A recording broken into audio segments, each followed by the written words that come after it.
I won't forget that morning, not if I live to be 100. I counted the men as they marched out of the yard. They had hardly slept for weeks. We of the CID had slept even less, but the nightmare that kept us awake was all the same nightmare. That's why we weren't surprised when the commissioner asked us up to the conference room for a bit of a talk. He'd talked to us plenty, we knew that. It didn't help any to know what was ahead of us.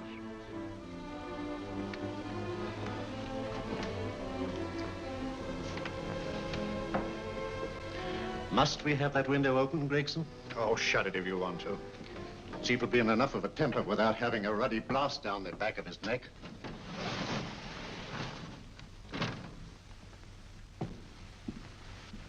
Gentlemen, the commissioner. Stuffy in here. Be seated, won't you? Gentlemen, if you wish to know what able men you are, read any of the works of popular fiction that glamorize your achievements, but don't, I beg of you, read the daily papers. They might give you an inferiority complex. I hate to mention it, but we're confronted with a series of the most atrocious murders since Jack the Ripper. And in the meantime, the CID might as well be playing at shove halfpenny for all the good we've accomplished. Now look. Here, here, and here. Each of these red flags scattered through the city stands for a woman brutally murdered, a woman's terror, a woman's death agony. These are no ordinary crimes. These are the works of a fiend who kills first and mutilates afterwards. A ghoul who hacks off a part of his victim body and carries it away with him, a loathsome souvenir of his butchery. 3 women murdered so far, and you haven't turned in one clue. You haven't given me one lead. Here you sit and wait for news of the 4th victim, with your arms folded.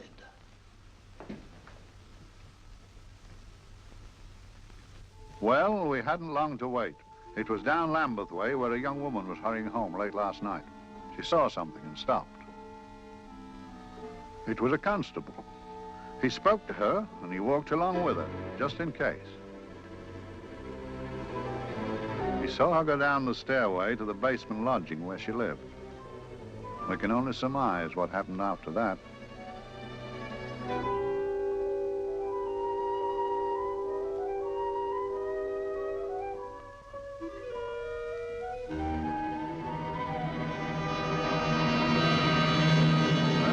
My pride in my pocket and went to see the man who'd so often helped out Inspector Lestrade and myself in the past, Mr. Sherlock Holmes.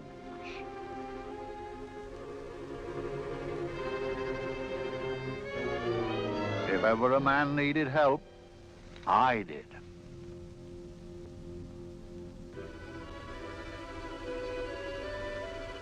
This makes 4, Inspector. 4 defenseless women here in the heart of London. And everyone with the right forefinger hacked off. Not hacked, Inspector Gregson. Cleanly, expertly severed. The work of a skilled surgeon. That's our only clue. Much about the age of my sister's girl. Is there no way of stopping this, Mr. Holmes? Yes. There's a way, somehow. The fiend that did this. I promise. I promise. We've nothing to go on. That's the rotten part of it. We can't get far without knowing the motive. Well, at least we know what the motives were not. It wasn't robbery, nor passion, thanks be, nor yet vengeance. Because they all came of totally unrelated families. Steady, Inspector, steady. Sorry, Mr. Holmes. I don't turn a hair when it's a bloke that can look after himself. A little slip of a thing like that. Yes, it's horrible. Come on, let's get a drink.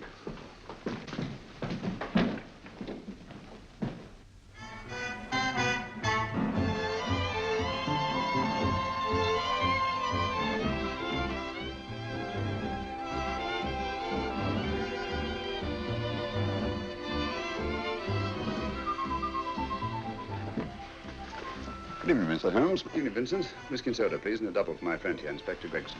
Very good, sir. Make mine Irish. Decent of you to give me a hand with this thing, Mr. Holmes. Always a pleasure to be of help to Scotland Yard, Inspector. Little out of my line, looking for a maniac who murders just for the fun of the thing. Perhaps just to get a human finger. In all 4 cases, the murderer risked capture by stopping to secure a finger. Wonder what for? Who knows? He's just a madman. Perhaps there's method in his madness. If we could just trace those missing fingers. If we could just train the English Channel, we might find a penny. Huh? Oh, thank you. You may keep those, Mr. Holmes. Thank you.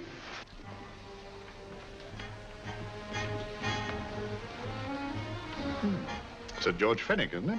Yes. Is that his daughter with him? Don't be so naive, Inspector. You know everyone, don't you, darling? Well, hardly. A week ago, I didn't know you. A week. How fast it's gone.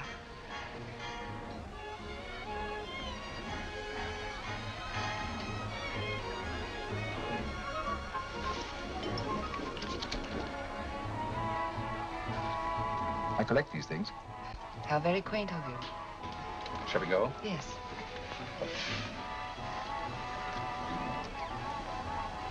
What are you looking at, Mr. Holmes? Again, a very handsome woman. Not fond of the purple, but giving an excellent imitation. Would you like to come to my flat for a nightcap? Lovely idea. Yes, isn't it?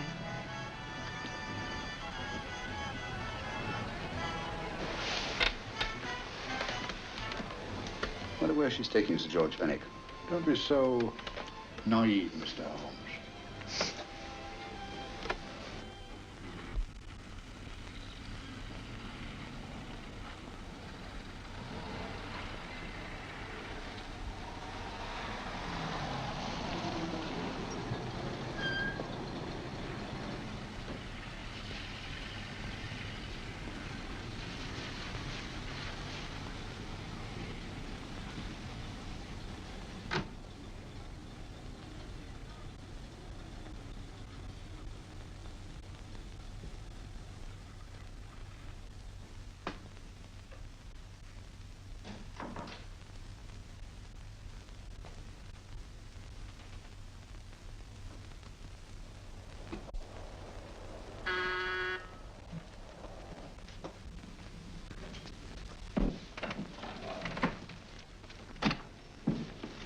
Good evening, Mum. Hello, Grandon. Any messages? No, Mum.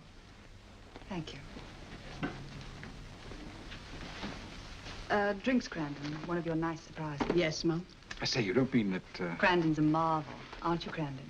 Yes, Mum. You wouldn't believe the things she can do. Ah, charming place. Delightful. Really? You think so? I'm so glad. Do sit down. Do you mind? Do I mind? What a question. I don't mind anything, really. Except not being with you. Now, you really don't want me to believe that, do you? Not too seriously. Good. We're both quite grown up, aren't we? Quite.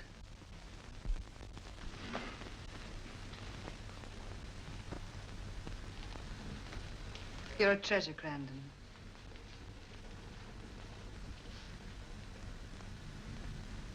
And lower the lights a little as you leave.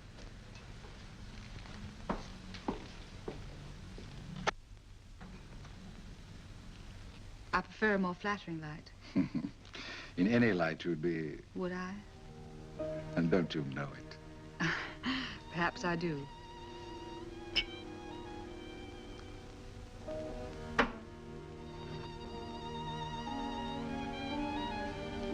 Oh, that priceless woman. You wouldn't believe it, but she's absurdly romantic. She loves dreamy music, and she thinks that we... But we do, don't we? Do we? Well, it's rather soothing, restful. Yes. And we all need rest at times, like tired children who've played too long. You've played with wooden soldiers, I suppose. Funny. Hadn't thought of that for years. Toy boats were my special joy. Anything I could set afloat anywhere. Like this, and this. Toy boats sailing into the Never Never Land. A land of beautiful dreams. Look. Look, odd, isn't it, how the light is reflected? Little specks of light that move and move, like stars on a slowly moving stream. You know, Holmes, I'm very sensitive to atmosphere. No? Yes, I can tell by the feel of this room there's been a murder committed here. It may interest you to know, my dear fellow, it was the other side of that door at the foot of the stairs that the poor girl was murdered. If only I could find it. Find what? The one thing these unfortunate victims have in common that might give us a motive for these murders. There must be something. Another Jack the Ripper, if you ask me, a homicidal maniac. No, Watson. In the case of Jack the Ripper, there was one thing in common. His victims were all from one walk of life, living in the same section of the city. In this case, the murderer chooses his victims from all walks of life and from different sections of the city. No, my dear fellow, this is not the work of a homicidal maniac. It's something infinitely more sinister. Give me the creeps. What on earth are you talking about? Watson, I'm convinced that these murders are only incidental to some larger and more diabolical scheme. That may be, but why the severed fingers? The answer to that question, my dear fellow, is our only hope of solving these mysteries. Dear sister, I am so happy. I had such a lovely holiday at Brighton with you and Alf. And I'm looking forward to being with you again. Poor little thing. Sort of raises a lump in your throat. I can picture her sitting here happily writing this letter. And I'm not bit realizing that she's shortly going to her death. Hello? Gregson. Oh, there you are, Mr. Holmes. I've been looking for you everywhere. What's happened? Murder in Edgware Road, not half an hour ago. Woman? Yes. And the right forefinger cut off clean.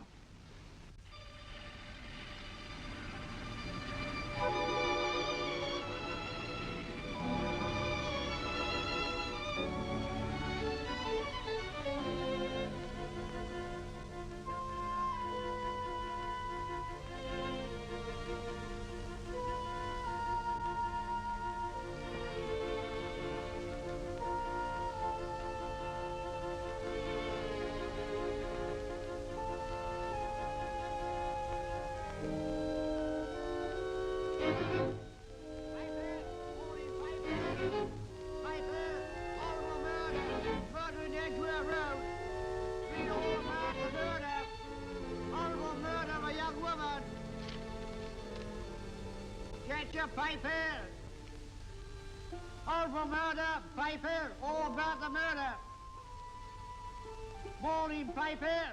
All about the murder! Piper! Horrible murder! Another young woman found murdered, Piper, sir! Horrible murder, Piper! Piper! Read all about it! Get your Piper! Murder in Edgware Road! Horrible finger murder!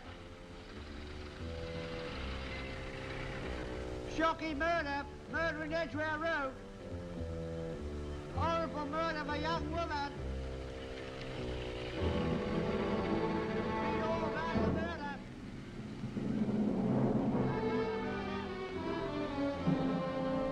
Only fancy, Mum. There's been another of those horrible murders. Dear, dear, how shocking. Yes, Mum. I really don't feel quite safe here myself. Oh, dear.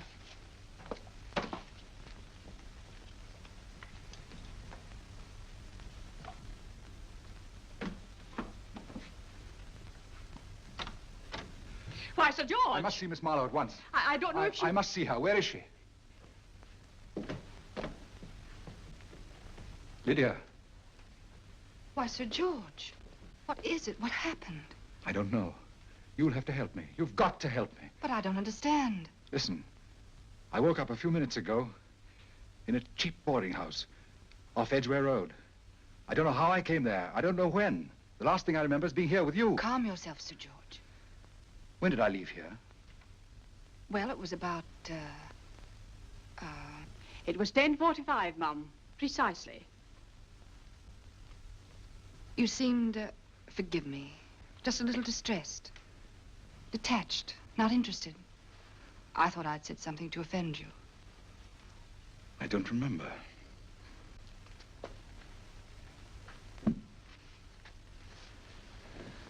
I can't remember.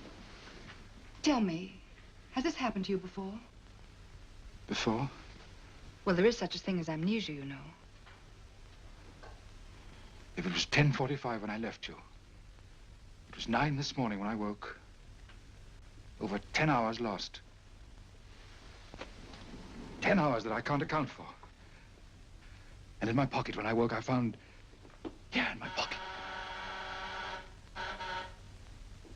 That isn't... Oh, it's not for you, of course. It can't be. Excuse me, Mum, but there's a man asking to see the gentleman. Send him away. Yes, Mum. No, please. I'll see him.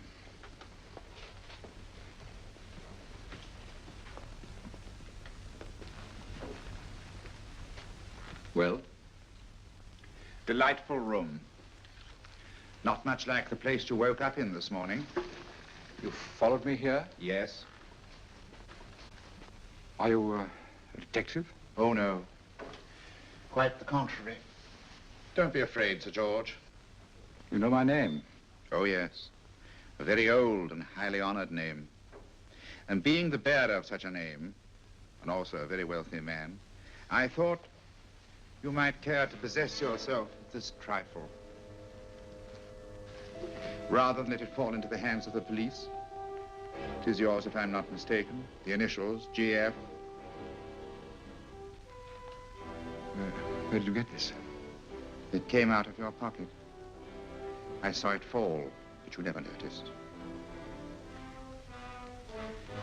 You were very busy, bending over something with a knife. Then you put something in your pocket.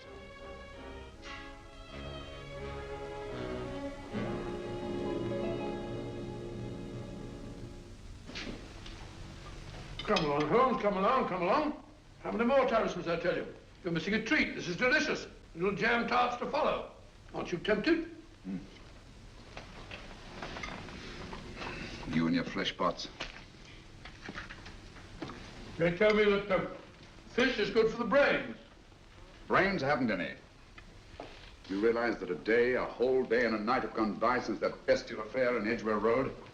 I'm as much in the dark as ever.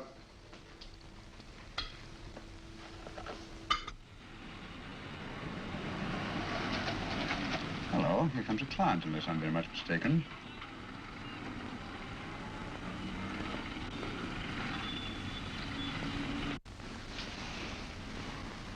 Well, attractive. Very attractive.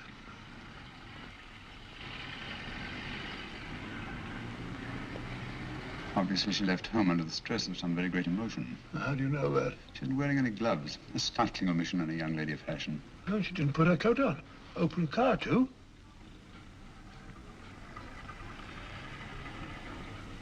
Furthermore, there's something in that bag she wants to show me.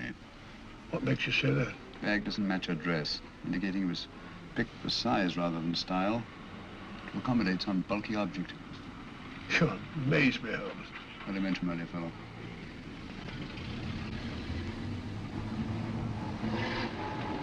Well, that's interesting.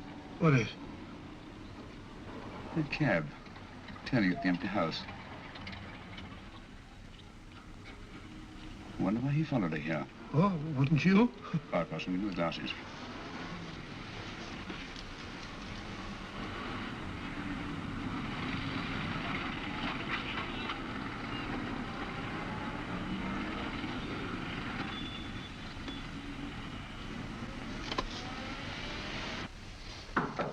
Well, we shall soon know. Yes, Mrs. Hudson? It's a young lady, sir. Most urgent. Ask her to come in. Go right in, miss. Mr. Holmes? Yes, this is my friend, Dr. Watson. How do you do? How do you do? Mr. Holmes, you must excuse me, please. Yes, well, won't you sit down? Come along. May I? It's quite all right. Thank you.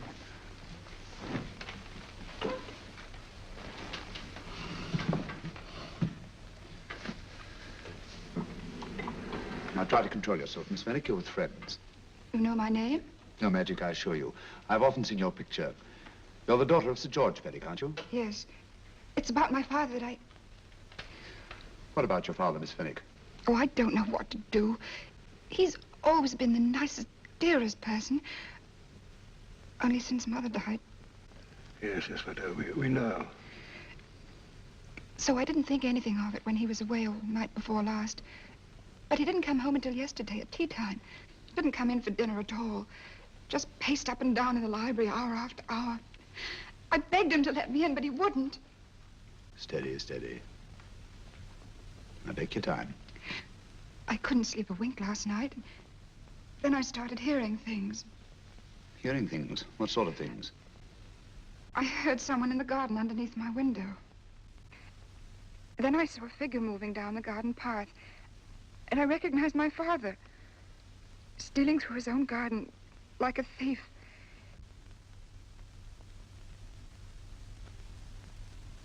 He had a spade in his hand, and he stopped by the greenhouse where he started to dig. This morning, at daybreak, I stole out into the garden and I found this.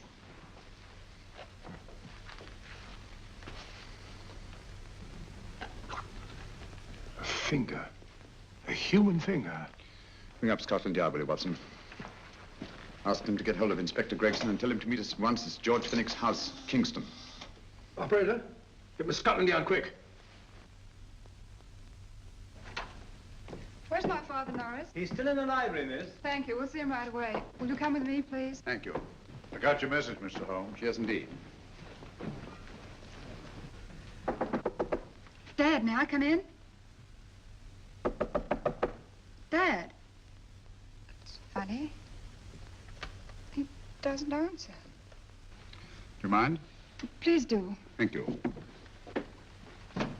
Watson, quick. Oh, Come along, no, my dear. no, no. Take charge, Miss Finnick, please. Sorry, sir. No, miss, please. Please come along with me.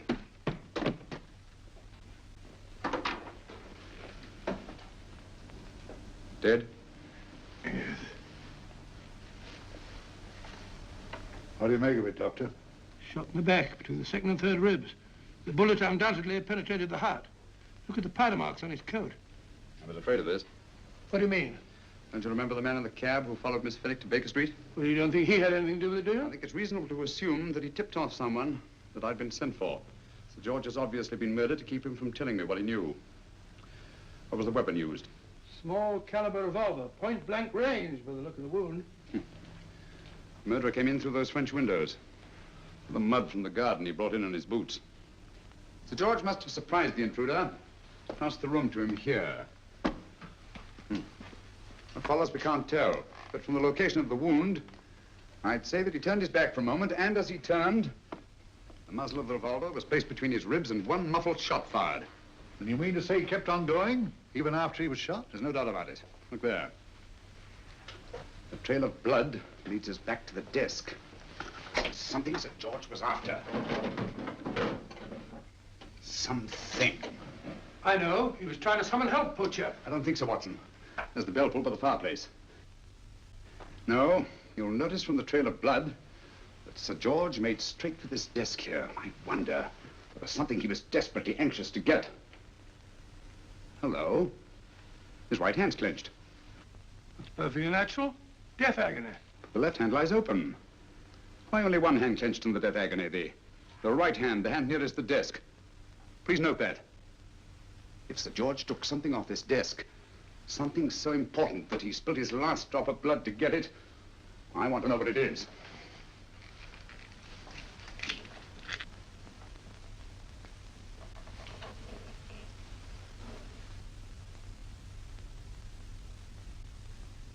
It's nothing but an ordinary match folder. Where does that lead us? I imagine to something very important, Gregson. This match folder's from Pembroke House. Why shouldn't it be? He was there, you know. We saw him yesterday. Yes, but the effort he made after he was shot to get hold of this match folder. It's just possible he wanted someone to remember Pembroke House.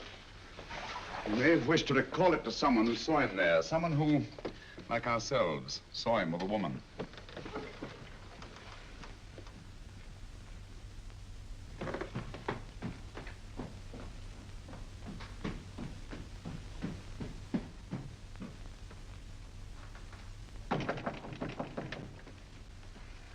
Come in.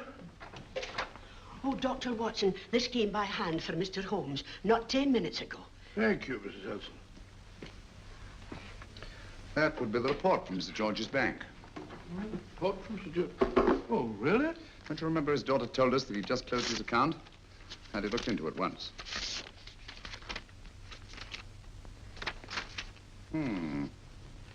He drew out his entire balance in cash, nearly £10,000, yesterday, just after that young woman was murdered. What does that suggest to you, Watson? But he paid it out to someone. Precisely. I smell the faint, sweet odor of blackmail. You don't think he paid it out to someone who saw him murder the McLean woman? Sir George never murdered anyone. But he did have that woman's finger, and he evidently did have and pay out a lot of cash. That's the terrifying part about blackmail, Watson. The victim is afraid to fight the accusation, no matter how false. Once the accusation is made, his name is smeared, and sometimes his life is ruined. Well, Sir George didn't commit these murders. What fiend did? I rather think they're not the work of any one man. Oh, come, Holmes. You don't expect me to believe there's a whole organization going about killing people and chopping off their fingers. No, it's possible, quite possible. Well, whoever's behind all this thing must be out of his mind. On the contrary, my dear fellow, if my assumptions are correct, this little scheme has behind it the most brilliant and ruthless intellect the world has ever known. You don't mean Professor Moriarty? I do. Oh, steady, Holmes. You've got him on the brain. This is the third time in as many months you've suspected him of unsolved crimes. He's dead, you know. Is he? Is he? You know he is. He was hanged in Montevideo, well, over a year ago. I know that someone was hanged in Montevideo under that name. But I'll stake my reputation that Moriarty is alive and here, now, in London. Hello? Yes, Dr. Watson, wait a minute. You me? Oh, yes? This is Dr. Watson speaking. No, I'm afraid I've retired. I don't practice anymore. What? Oh, that's a different thing. An emergency case. Well, just a minute. Yes? Yes, well, see, she's not moved. Remember that? Don't touch her till I get there. Fractured case in McCardle's Mews. Heavy woman. 14 stone. Oh, look at dust. 14 stone. Just the sort of person who would hoist herself up on a stool to feed the canary. There ought to be a law against fat people keeping little dicky birds. Well, so long, old man. I shan't be very long. Haven't used that bag since I brought little Amelia. What's her name in the world? She grew up to be a very unattractive child. Well, who wouldn't with a name like Amelia? Oh, Amelia. Amelia.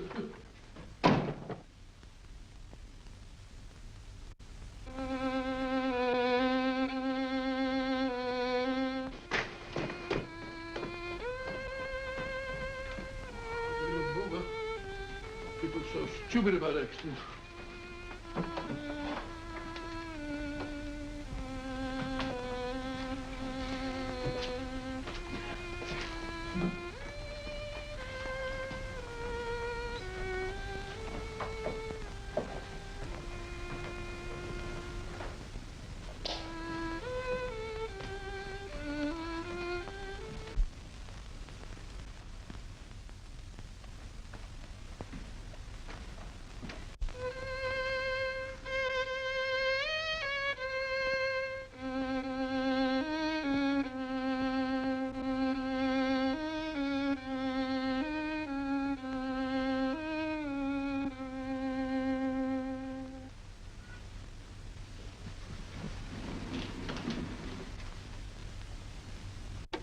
Oh, Professor Moriarty.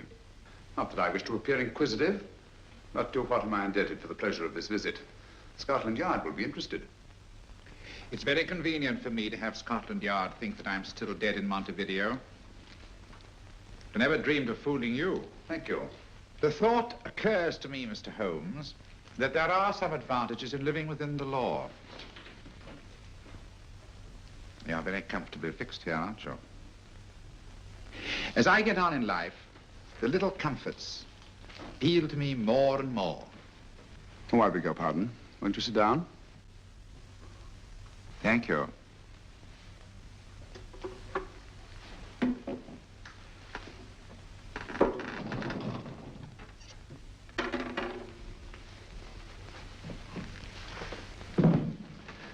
And now, Professor Moriarty, what can I do for you? Everything that I have to say to you has already crossed your mind.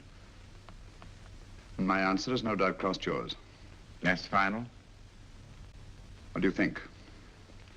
I shall not rest until you are hanged for the finger murders. You've no proof, you know. No, not a shred. But I have you. I could turn you over to the police here and now. You could. But if you did, you'd never see Dr. Watson again. Oh, the telephone call. Quite. I rather assumed you had taken some such precaution. Or I should have snatched up a revolver and indulged in a fit of heroics when you came in. Very smart, aren't you? Not smart enough. Or I should have anticipated you. But if any harm comes to Dr. Watson, I shall seek you out. I shall not rest until I find you, and when I do... No harm will come to Dr. Watson this time. But I can't answer for the future. Mr. Holmes, I should strongly advise you to drop this case. Don't be silly. Think it over. We've had many encounters in the past. You hope to place me on the gallows. I tell you, I shall never stand upon the gallows. But if you are instrumental in any way in bringing about my destruction, you will not be alive to enjoy your satisfaction. And we shall walk together through the gates of eternity, hand in hand. What a charming picture that would make. Yes, wouldn't it? You know, I really think it might be worth it.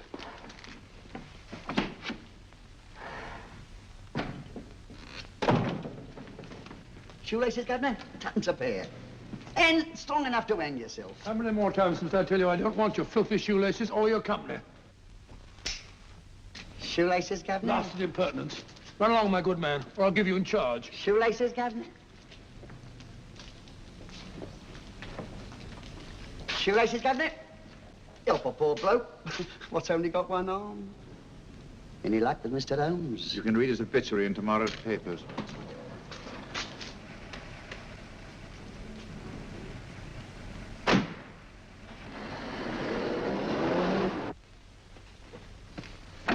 Oh, there you are, Watson. Come in. I was, just going out to look for you. Look for me what for? Suppose you don't think I know my way about. Well, you're right, I don't. Blast all practical jokers anyhow. Know where I've been? On a wild goose chase. Exactly. There's no such number in McCardle's Muse. Some fool's idea of a joke. Did you see anyone? No, nobody especially. Only a whining old idiot selling bootlaces. Persistent beggar, wasn't he? Stuck to you like grim death. Huh? How do you know? And finally left you for someone who looked like Philip Pickings. Someone, my dear Watson, was Professor Moriarty himself. What? He's just called on me. Moriarty here and you let him go? But you must be out of your mind. Why? Well, he bluffed me into believing that he was holding a friend of mine as hostage. Friend of yours who? Oh, nobody very important, just a fat, lazy fellow. Medical man, I believe. Medical man? Do I know him? Yes, I think you do. Fellow by the name of Watson. Watson, never heard. Who, me? I'm afraid so, old fellow. Your street hawker's job was to do away with you in a certain contingency. And you let Moriarty go? Because of me? I had no choice. I can't afford to lose you, old fellow. Well, it's very decent of the old chap, I must say, but... I wish you'd nabbed him. We shall, never fear.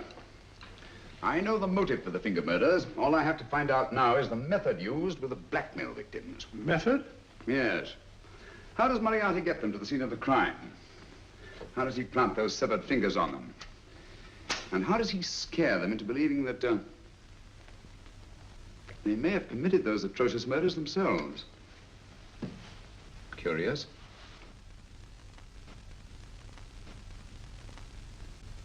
Very curious. Huh? Curious? What's curious? That window in the empty house across the street. First floor front. Huh? What's wrong with it? It's open. Why shouldn't it be open? Well, it wasn't open half an hour ago. I'll stake my life on that. Well, it's not our business. Let it stay open. I wonder if you'd go over, old fellow, and see what's the matter. Oh, trespassing. It's against the law. Very well, I'll go myself. Oh, well, if you're going to put it like that, ridiculous waste of time.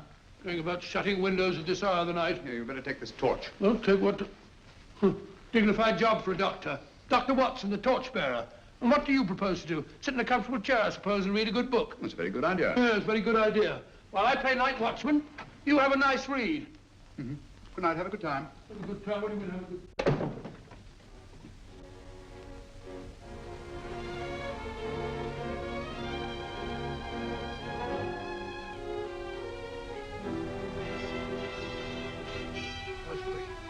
everything.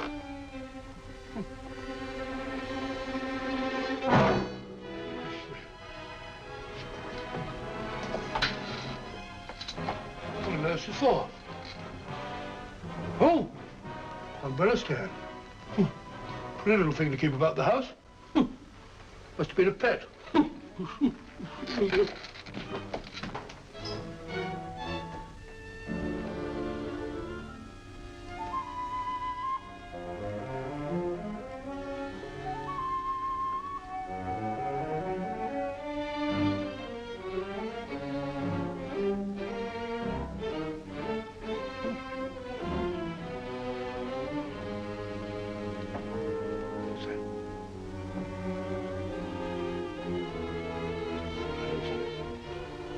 Right, Barbara.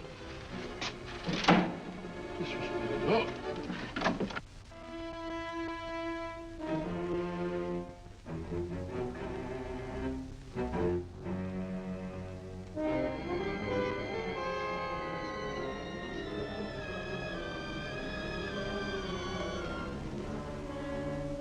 While he sits comfortably reading a book.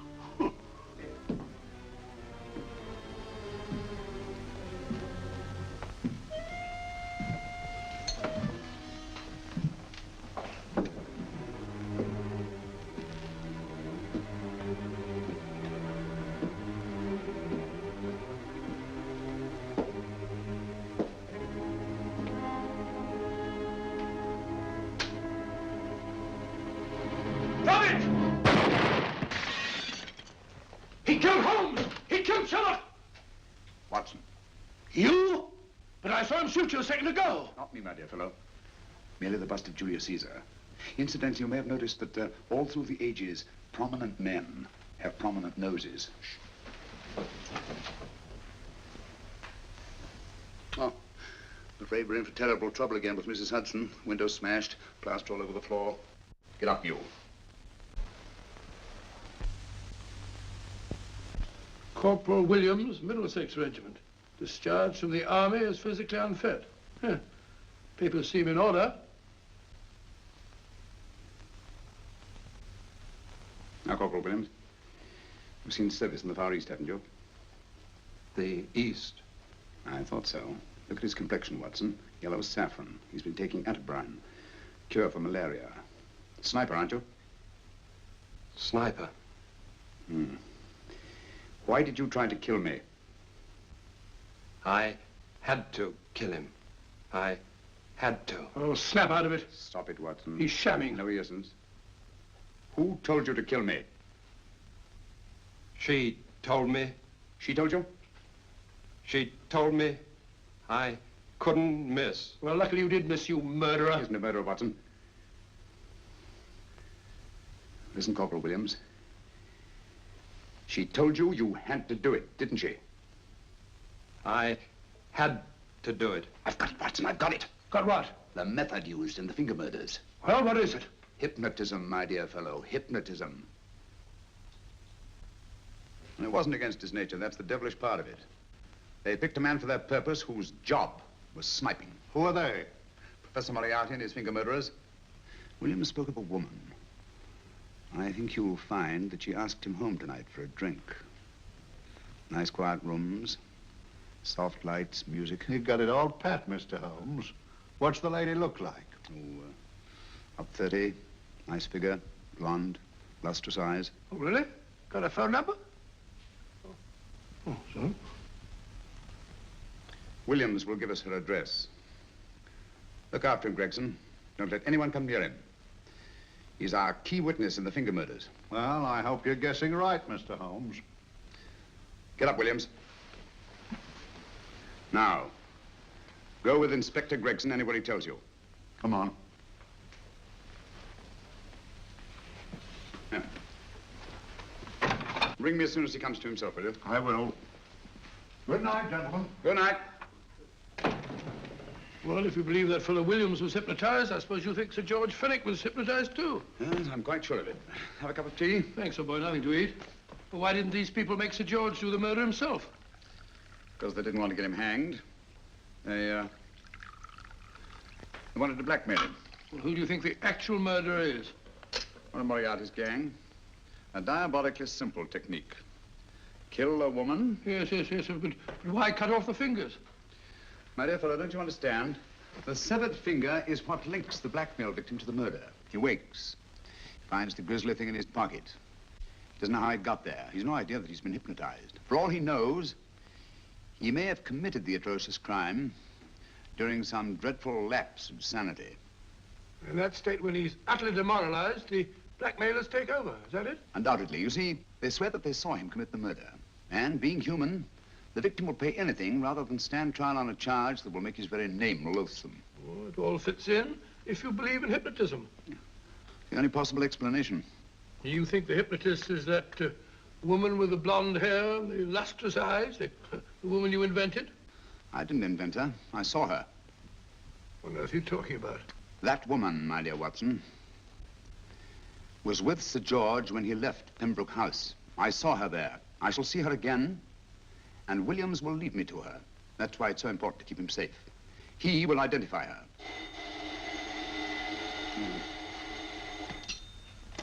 Hello? Yes? Inspector Gregson? What? I'll get every constable in the district. Yes, I'll be over at once. What's happened, Holmes? Williams is missing. Great Scott! Come on.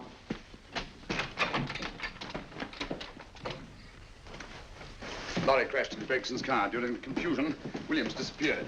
Escaped, eh? No, kidnapped. To keep him from talking when he came to. You don't think that Moriarty... Moriarty? Anything is possible.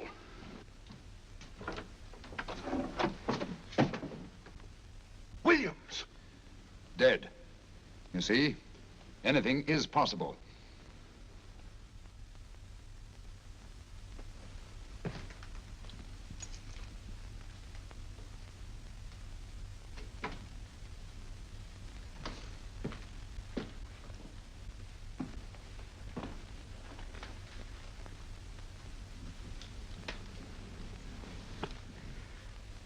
Oh, good morning, Professor Moriarty.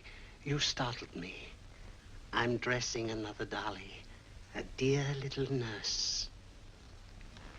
Is there anything wrong with your finger? Just a splinter. Nasty things, splinters. Most trying. One can't be too careful, but I'll get it out for you. I have the very instrument to help you. Sharp enough to split a hair. Put those tools away until they're needed. But they're not tools, sir. They're instruments. Put them away. Is Lydia in? Yes. But really, you should let me... Get dressed. Holmes and Watson just left Baker Street for the Mesmer Club. Mesmer Club, the meeting place of all the top hypnotists in London. Do you suppose that Mr. Holmes is onto our method? If he suspects, it's merely a suspicion. It's our business to see that it ends there. I hope you're right. Williams passed away before he could talk, remember? What do you want me to do? Go to the Mesmer Club, meet Holmes, and induce him to come back here. Isn't that a bit dangerous? Every meeting with Sherlock Holmes is potentially dangerous. However, you say he didn't see your face at Pembroke House. And how would you suggest I get Mr. Holmes to accompany me here? Kidnap him? Oh, no. Holmes has one weakness, his insatiable curiosity. If you can arouse that, you can lead him anywhere. It's up to you to take advantage of any opportunity that may arise. This way, please, gentlemen. I'll tell Dr. Onslow that you're here. Thank you. So this is the Mesmer Club. If you ask me, hypnotism is a lot of mumbo-jumbo. Oh, come now, Watson. As a medical man, you must admit that hypnotism has its place in modern science. That may be, but 90% of hypnotists are crooks of the worst kind. Nothing more than a lot of charlatans exploiting weak-willed morons. Ah, Dr. Onslow, I believe. Happy to meet you, Mr. Holmes. Your brother Mycroft suggested I might be of help to you. He's a valued member of our little group of charlatans and crooks. Oh, beg your pardon, sir. I didn't know you were listening. Behind the curtain. My friend, Dr. Watson. Ah, delighted. Oh, did you? I wonder now. You see, we're in the midst of a little experimental session at this very moment. If you'd care to join us. Certainly, That'd certainly. be very instructive. Oh, well, will you follow me? Thank you. Why should I know so well behind the blasted clinical? In treating his patients. But today, the therapeutic value of hypnotism, as we now call it, is conceded by innumerable physicians. Especially is it of value in surgical cases where the administration of local or of general anesthetic is inadvisable. Inadvisable poppycock. Oh, sorry. For the sake of latecomers, I may say that I have placed this subject under profound hypnosis. In this condition, he can feel no pain, even under applications which normally would be excruciating. Excruciating? Oh. You excuse me, please. Carter, you are having a peaceful sleep. You feel nothing. Your arms and your hands are without sensation. Mowbray, the long needle.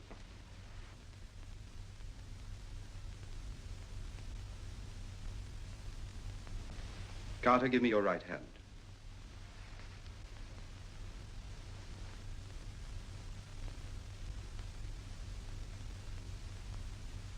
As you observe, the needle has been thrust completely through the subject's hand. No feeling, no pain. This lack of feeling is the one infallible test of profound hypnosis. Nonsense. Fellow's full of drugs. Well, isn't he? Definitely not, Doctor. Wake up, Carter, wake up. You feel well and rested, remember. No pain anywhere. Wake up, wake up. I say, when are you going to begin? All through, Carter. Stand up. This way, sir. And, are these all the people that come here? Oh, no. Others keep dropping in all the time. I suppose it's all right for those who believe in it, but of course, I'm a professional man myself. Then you don't believe in hypnotism, Dr. Watson? I don't deny that there are certain types of hysterical, feeble-minded people who go on if you point your finger at them. But anyone with an ounce of character... How right you are. You see right through our little artifices, don't you, Doctor? Right through, my dear sir. Right through. Right so. But with the feeble-minded, as you say... excuse us, Mr. Holmes. Certainly. Step over here, won't you? Certainly, sir. Anything to oblige. Let me show you how easily we charlatans take advantage of them. Now, sit down, Doctor. Now, we set a thing like this in motion. It's wonderful, the attraction on the feeble-minded, of course. The continuous motion, if they just let themselves follow it. Of course, you could stare at it till doomsday, Dr. Watson, with no effect at all. Still, it might make you a little drowsy, like the white ribbon of road at night when you're driving. The rhythm is smooth, unbroken, and the road goes on and on, round and round, always the same, winding and winding. And you're drowsy, you're tired. Let the road come into you, as it were. The long road, the smooth road, the road to sleep. Sleep.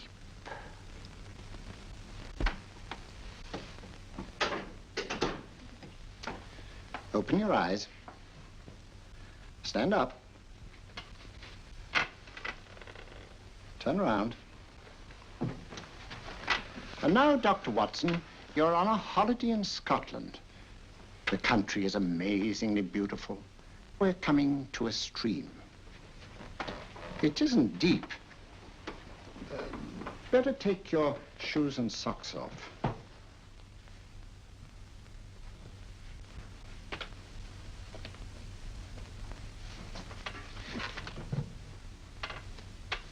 Roll up your trouser.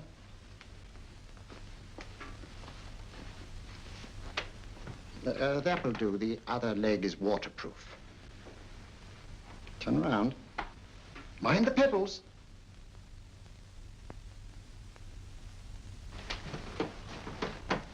Sit down.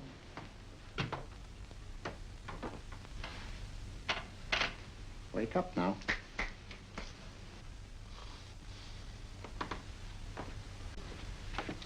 There you are, you see? What I tell you, it didn't work with me. Why, nobody with an ounce of character.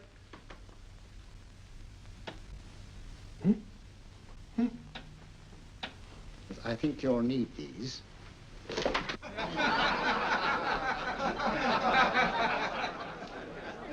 Something to laugh at? Watson, she's here. Oh, the woman you're looking for? Yes, I'm going to meet her. Perhaps I can induce her to take me to Moriarty. Do you think it's wise, Holmes? May not be wise, but it's essential. After all, I've held me on with Moriarty in the past. But isn't it dangerous? She might be a hypnotist. If my will isn't stronger than hers, I deserve to be hypnotized. I feel I must protest, Dr. Onslow. I was told this was a gathering of serious students of a great science, and I find myself in a company of buffoons. Oh, my dear madam. Elliott's and Esdale Braid. Were those men martyrs for the truth? That you may laugh over your childish, cruel tricks? I must say I'm in complete agreement with you, madam. This was most unnecessary performance, Dr. Onslow. Beg your pardon, sir. My name is Holmes, Sherlock Holmes. At your service, madam. Thank you, Mr. Holmes. I'm afraid I've created a rather embarrassing situation. But you see, I'm interested in the serious study of hypnotism. So am I, too. Perhaps we have something in common, Mr. Holmes. Perhaps we have. Would you join me for a cocktail at Pembroke House? I should be delighted. Good.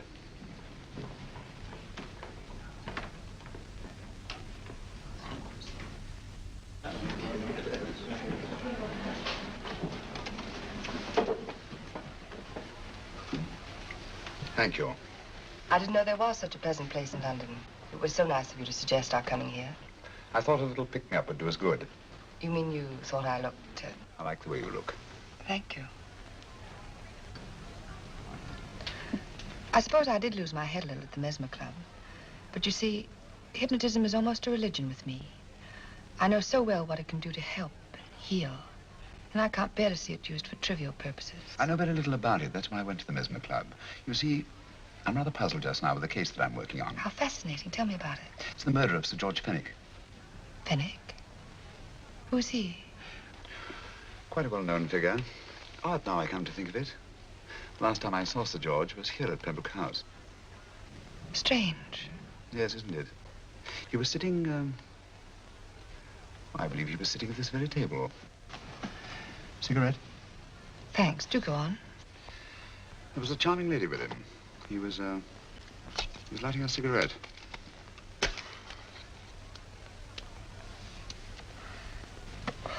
Charming. Did you see her face? No, worse luck.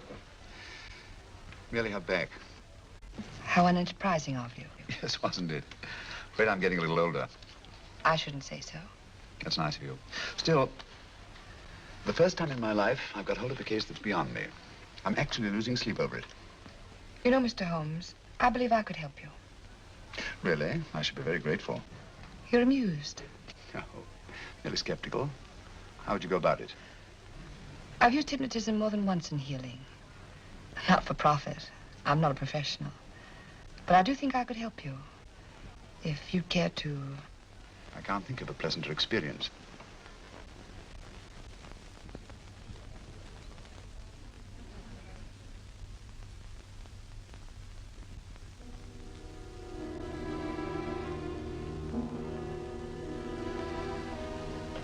Low lights, music, is that all there is to it? You must relax, Mr. Holmes. I'm afraid you're a rather difficult subject. So I thought perhaps a little help. Materia medica might be advisable. Drugs? No, I'd rather not, if you don't mind. As a matter of fact, I'd rather not myself. But Schrenk-Notzing he practiced in Munich, you know, believed it the best means for difficult subjects. Do you mind? Well, as a matter of fact, I don't approve of sedatives. Just as you wish. We don't have to go on with this at all, you know. Wait a minute. Wait a minute. All right. I'll take a chance. It's really quite harmless. What is it? Cannabis japonica, an oriental soporific. You need water.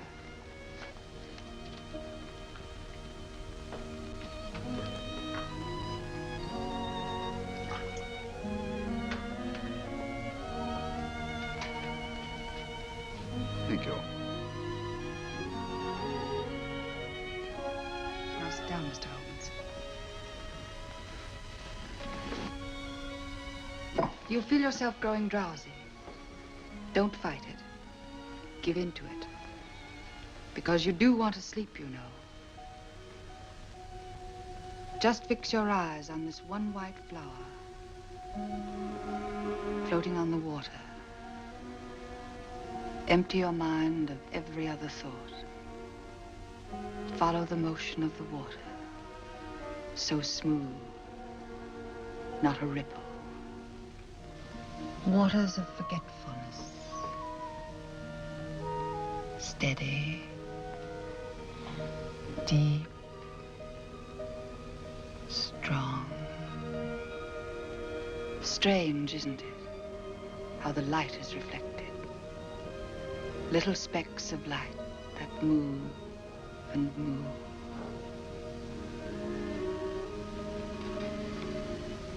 It's restful here. It's peaceful. It's friendly. And you're very close to finding what you're looking for. You'll find them soon now. The guilty ones. When you're rested, gentle waters closing over you.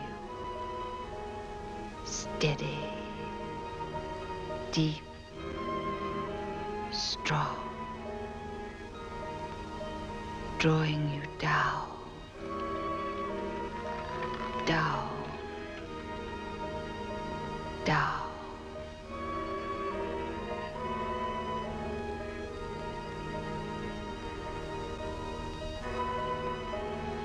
Sleep. Sleep. Sleep.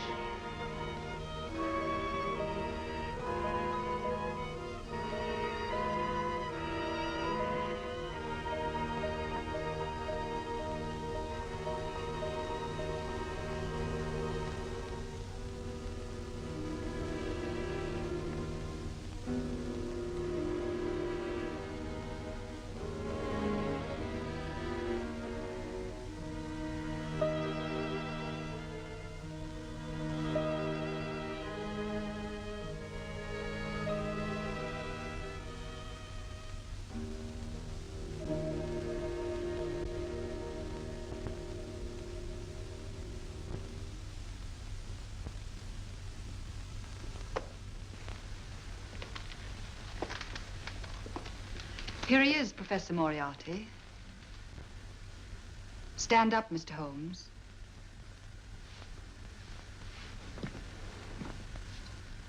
Open your eyes. Face this way. Are you satisfied? We are dealing with a clever man. He may be shamming. There's just one infallible test for profound hypnosis. You ready, Dr. Simnel?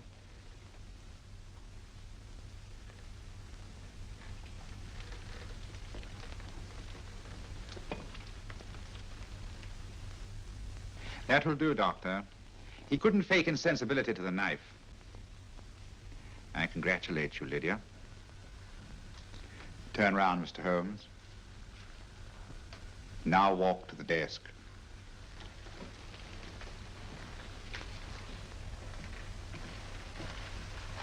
Sit down. Take that pen and write what I tell you to write. I have at last found a case which I cannot solve.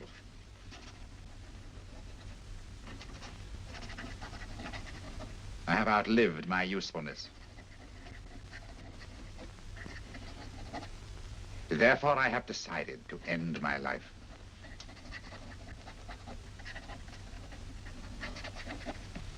Sign your name.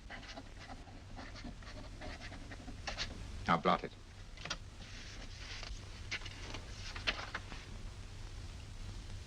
Fold it up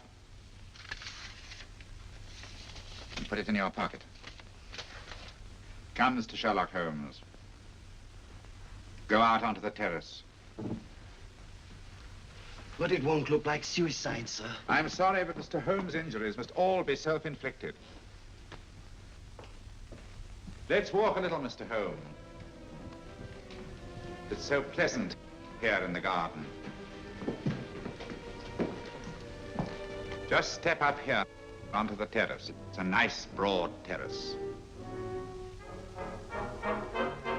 Now turn to the left, walk slowly to the end of the terrace.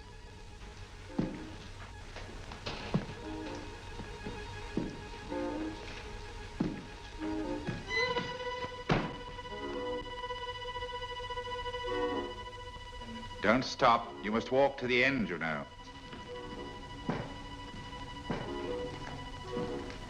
The end leads to an open doorway. You can pass through it in perfect safety. In the room beyond the doorway, you'll find what you've been looking for. Must you drag this on? This is the moment I've been anticipating for a long time, my dear. Go on, Mr. Holmes.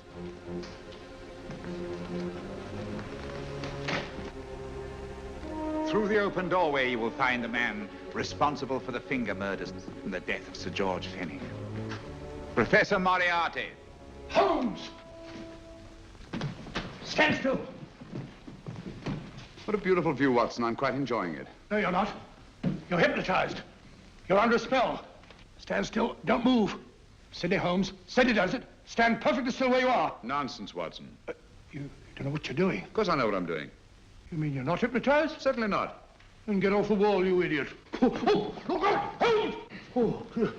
Dear fellow. What were you doing up there? Holding the fort until you arrived. What kept you?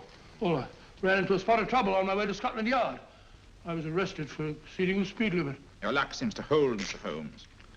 Well, I'd hardly call it luck, Professor. You see, I substituted a drug of my own for the one that this dear lady pressed on me. You are clever, aren't you? A drug that, although it leaves the subject conscious, renders him quite insensitive to pain. That accounted for my lack of reaction to Dr. Simnel's knife. Well, Gregson, quite an impressive haul.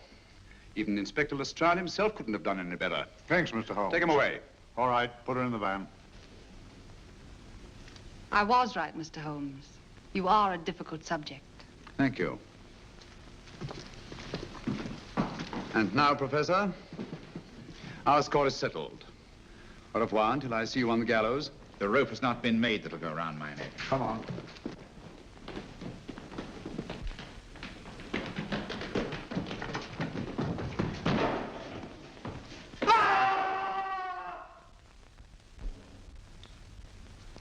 I'll take care of things, Mr. Holmes. Thank you, Inspector.